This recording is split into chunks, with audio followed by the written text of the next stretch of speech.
reforzada, precisamente por lo que habíamos dejado como tarea. ¿Recuerdan ustedes una expansión superficial del músculo bíceps braquial? ¿Cómo se llamaba? La aponeurosis bicipital, antiguamente denominada como lacertos fibrosos.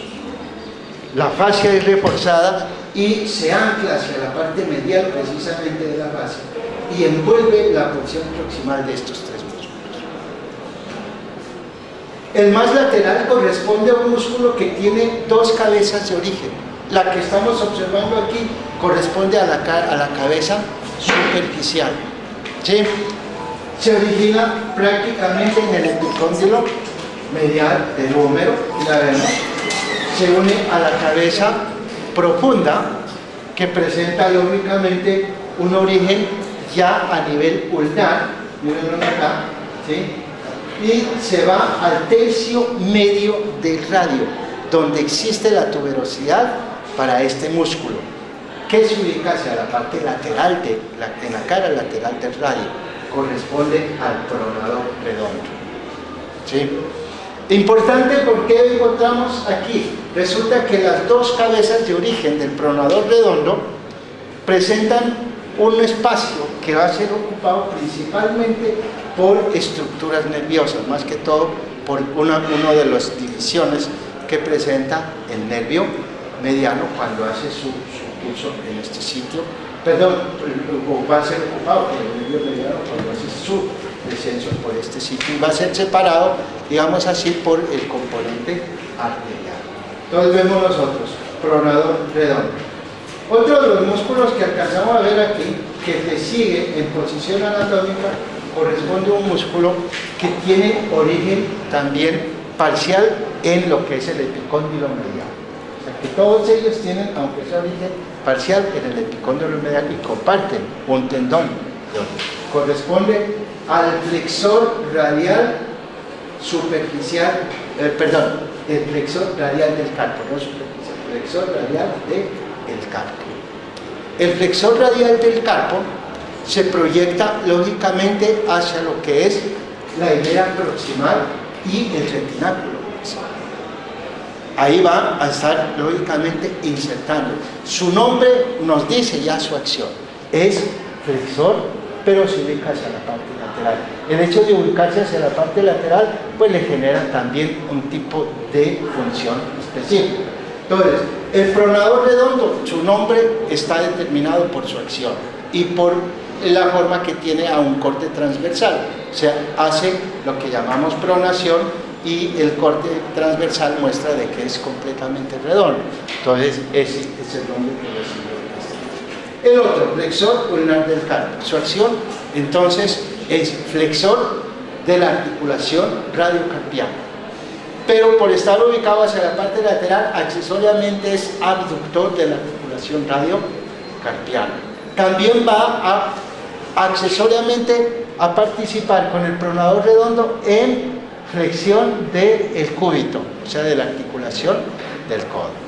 No vamos a mencionar inervación porque ellos hasta aquí, en este momento, siguen compartiendo inervación con el nervio mediano. Ya llegaremos a la excepción. Luego vemos otro músculo que va descendiendo, cuya masa muscular es muy pequeña, muy reducida, ¿sí? Pero su tendón es bastante largo, presenta un origen común también en el epicóndilo medial, conjuntamente con los otros músculos pronador y flexor radial del carpo, y su tendón se extiende hasta el ápex, o sea, la porción más proximal de un espesamiento de la fascia de la mano, de la palma de la mano, que le llamaremos como la aponeurosis palmar. Se inserta en la aponeurosis palmar.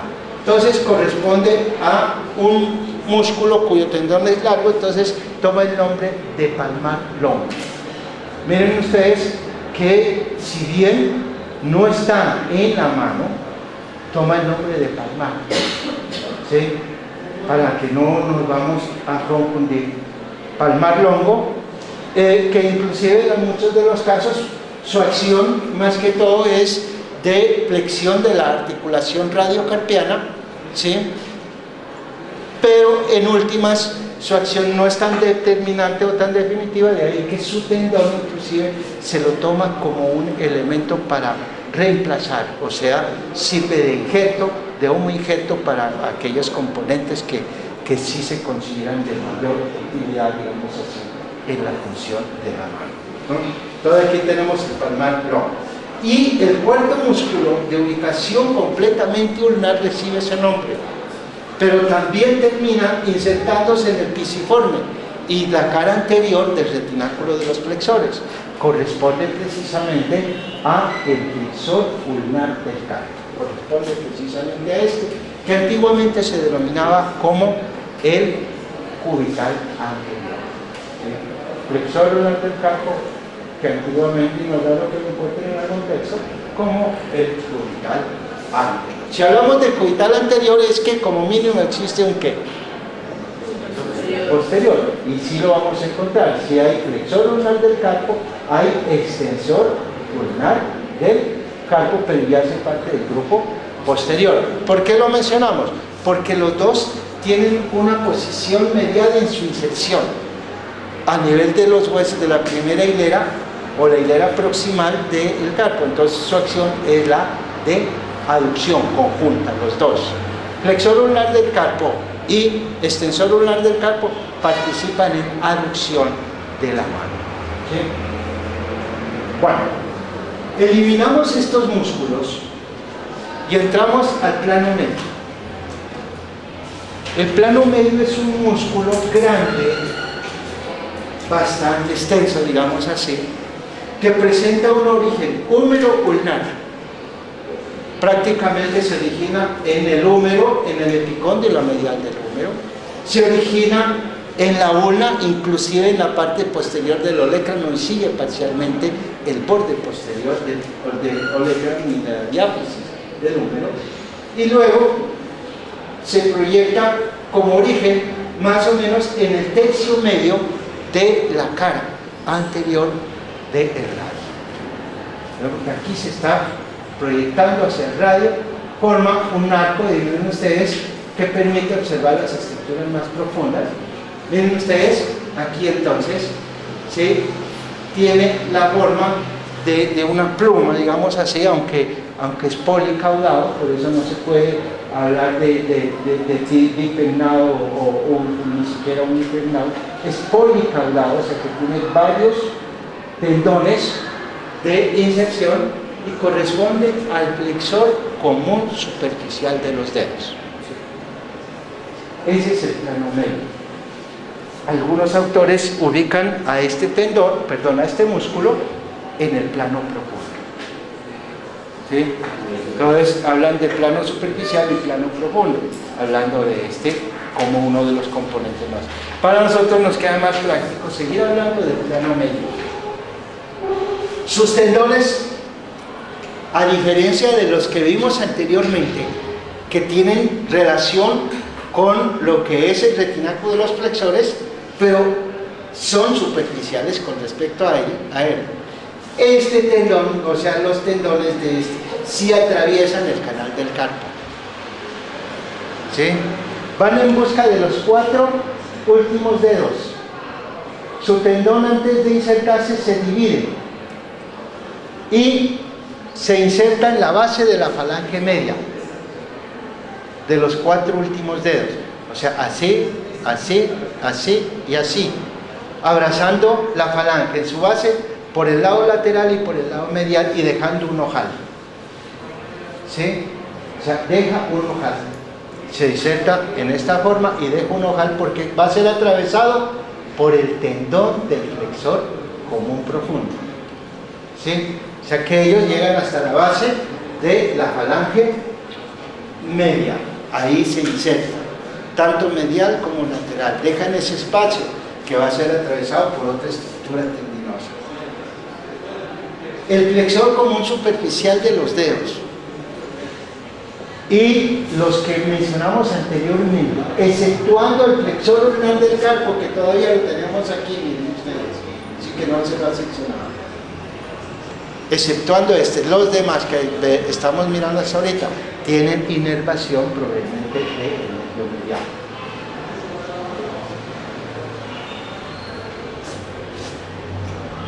si nosotros eliminamos este músculo, miren ustedes que se ha seccionado el tronador redondo, miren aquí, lógicamente se ha seccionado el flexor radial del carpo, se ha seccionado el palmar longo y se dejó el flexor ulnar del carpo.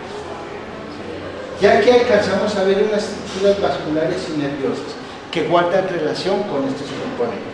Miren ustedes aquí cómo entre el palmar longo y el flexor ulnar del carpo y por detrás el flexor común superficial de los dedos se forma un canalcito aquí en esta parte, ¿sí? En la parte medial, que se evidencia si yo hago un movimiento de contrarresistencia, o sea, en este punto, flexor ulnar del carpo y palmar longo, y por detrás el flexor común superficial de los dedos.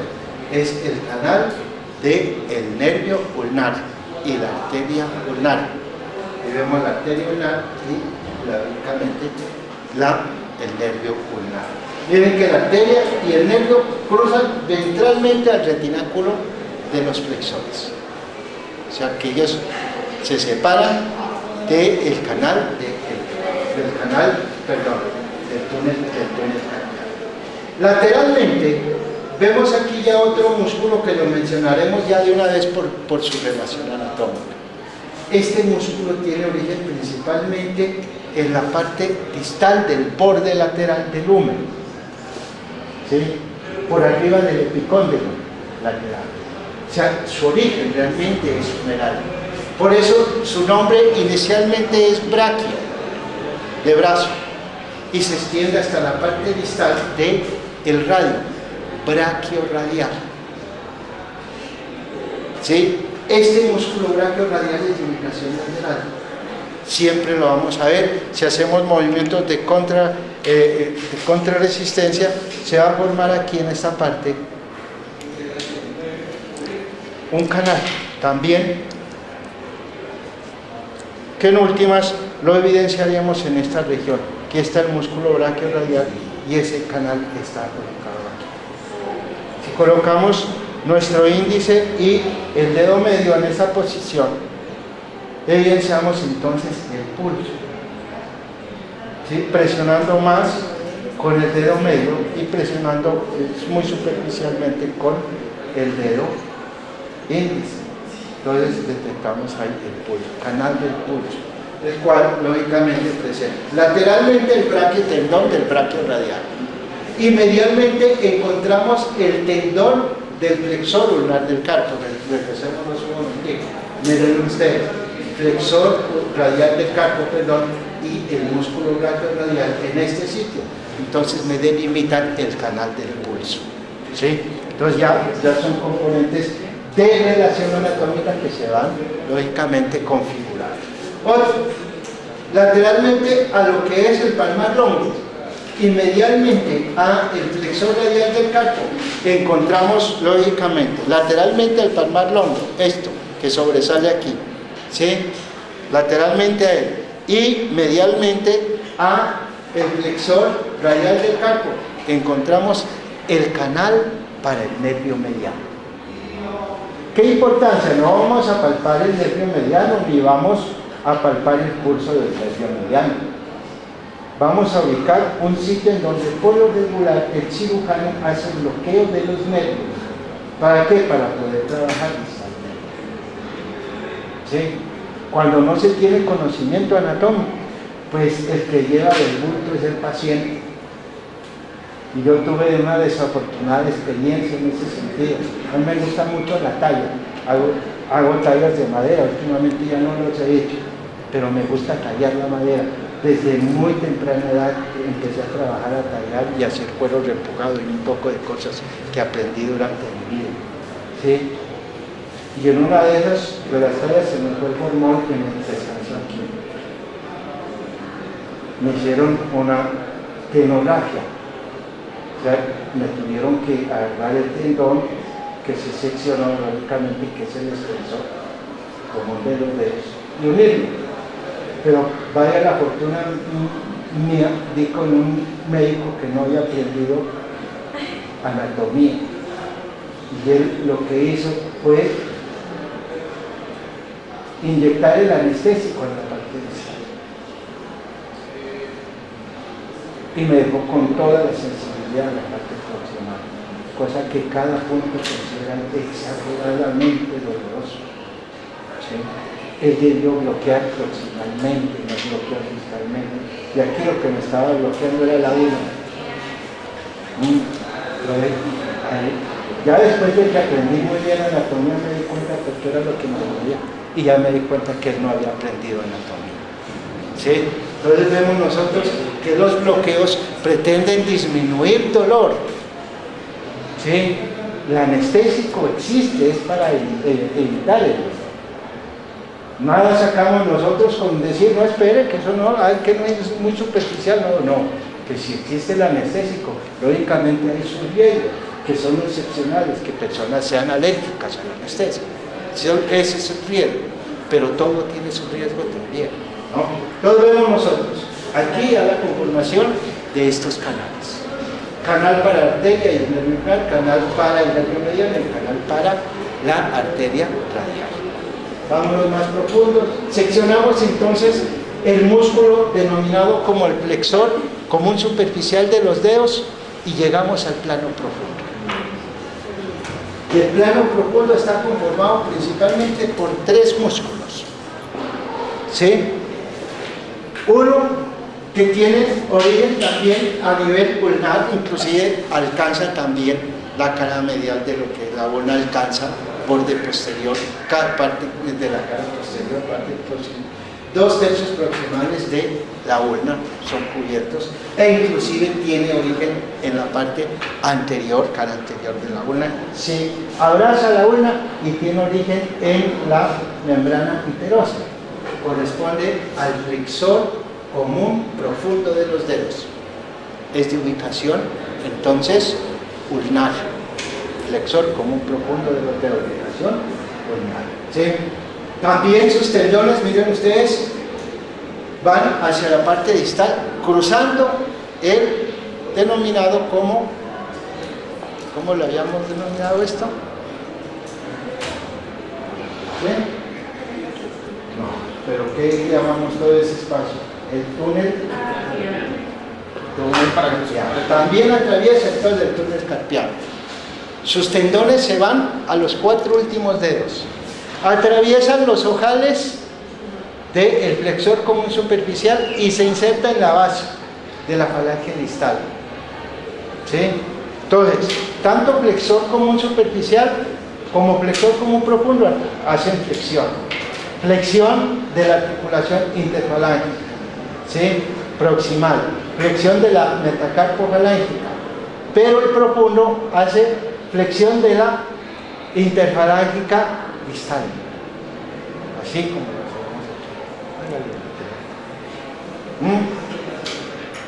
¿Sí? O sea, este movimiento específico es el flexor común para cada una de las falanges.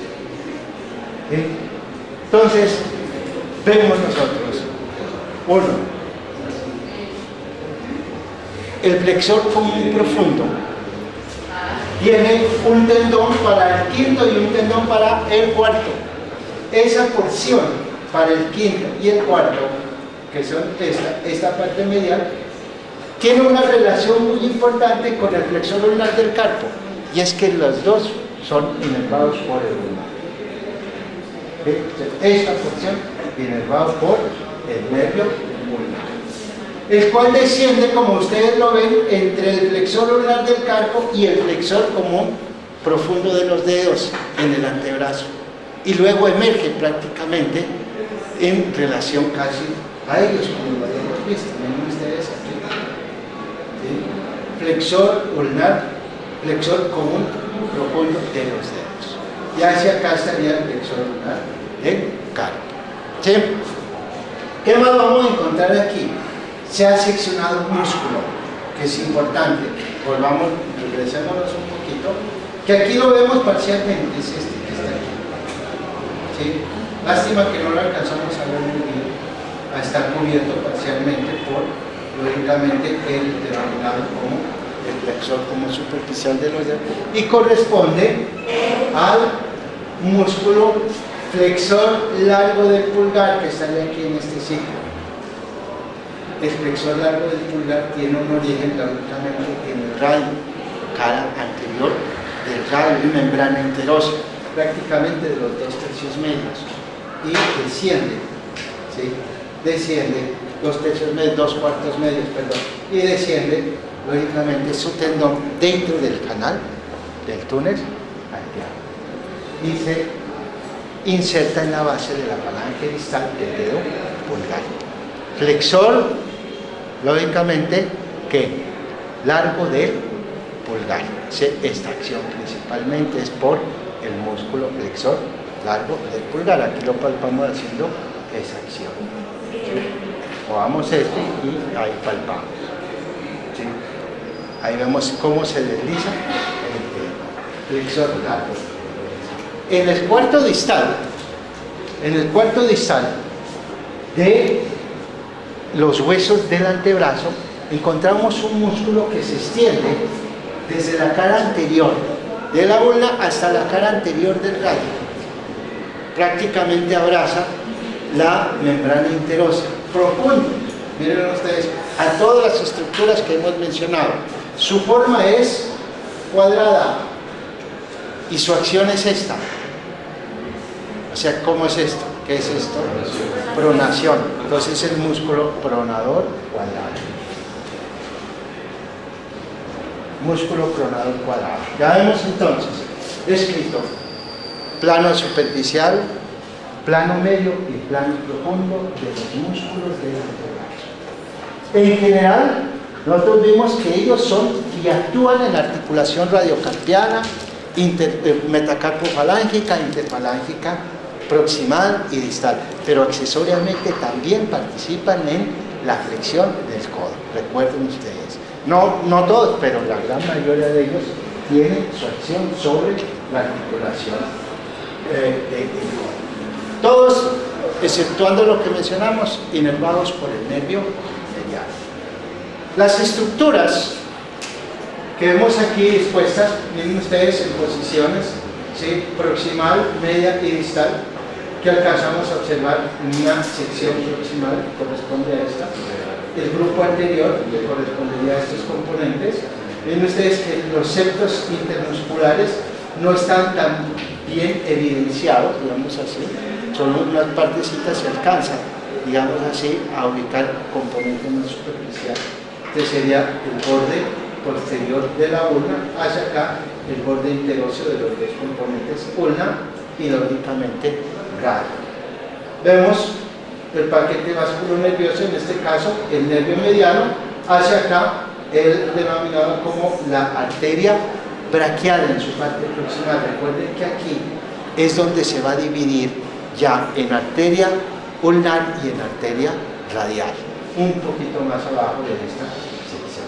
Aquí vemos el nervio ulnar cubierto por el flexor ulnar del carpo y una porcioncita del flexor común superficial. Vemos aquí indicación de lo que es la arteria ulnar, ven ustedes ya en el tercio medio, el nervio ulnar cubierto por el flexor ulnar del carpo y parte del plano medio, flexor común superficial de los dedos, y hacia acá vemos el nervio mediano, miren ustedes, entre el plano medio y el plano profundo, va descendiendo el nervio mediano entre los dos planos. Y hacia acá, pues lógicamente encontramos ya la conformación de componentes venosos. Hay dos venas aquí importantes que no las mencionamos. Las venas se originan en la red venosa dorsal de la mano, o sea, se originan aquí. La mediana, la de ubicación medial en el antebrazo, corresponderá a la vena que llamaremos como la vena basílica. Basílica, ¿sí? Esta termina en la unión del tercio medio con el tercio distal del brazo. Ahí se profundiza y se une a la vena humeral o braquial, ¿sí? Mientras que la que se origina de la parte lateral va ascendiendo y es la cefálica, que termina lógicamente cruzando el surco deltopectoral y profundizándose lógicamente y atravesando la fascia deltopectoral. Entonces vemos aquí la vena basílica, la vena cefálica Y de la palma de la mano algunas veces se origina una que va buscando una posición media, mediana del antebrazo. Entonces, cefálica, basílica y mediana del antebrazo. Ellas forman una característica M venosa a nivel del codo. Y ahora la veremos. Entonces vemos aquí vena basílica, vena cefálica y vena mediana del antebrazo. Y este ya sería el corte distal. Miren ustedes, vemos el músculo pronador cuadrado aquí. Los tendones del flexor común profundo, los tendones del flexor común superficial. Vemos lógicamente parte del músculo flexor largo del pulgar y parte del flexor largo del pulgar. Otras estructuras tendinosas del plano superficial. ¿Qué otro componente vemos hacia acá? Arteria y nervio ulnar. Hacia acá, este correspondería al nervio mediano, y hacia acá vemos la arteria radial en este punto. Vemos aquí los orígenes e inserciones de las estructuras del plano profundo, principalmente. Vemos ya la posición de los músculos del grupo posterior. Aquí vemos, nos vamos a regresar porque vamos hacia el grupo posterior. Los músculos del grupo posterior, aquí volvemos a ver, miren ustedes, ¿sí? Miren el origen e inserción, origen también del flexor largo del pulgar, miren el tendón, ¿sí? El flexor común profundo de los dedos, flexor común profundo de los dedos, flexor largo del pulgar, y aquí estaría profundamente a estos el pronador cuadrado. Y vamos al plano, a lo que es el grupo posterior, ¿sí? El grupo posterior involucra estos músculos que son de ubicación lateral, ¿sí? Que forman la característica, el característico abultamiento convexo, intuitivo lateralmente, del antebrazo, o sea, estos músculos, ¿sí? Estos que vemos aquí. Uno de ellos tiene origen prácticamente en la parte distal del borde lateral del húmero, por arriba del epicóndilo lateral, corresponde al braquio radial.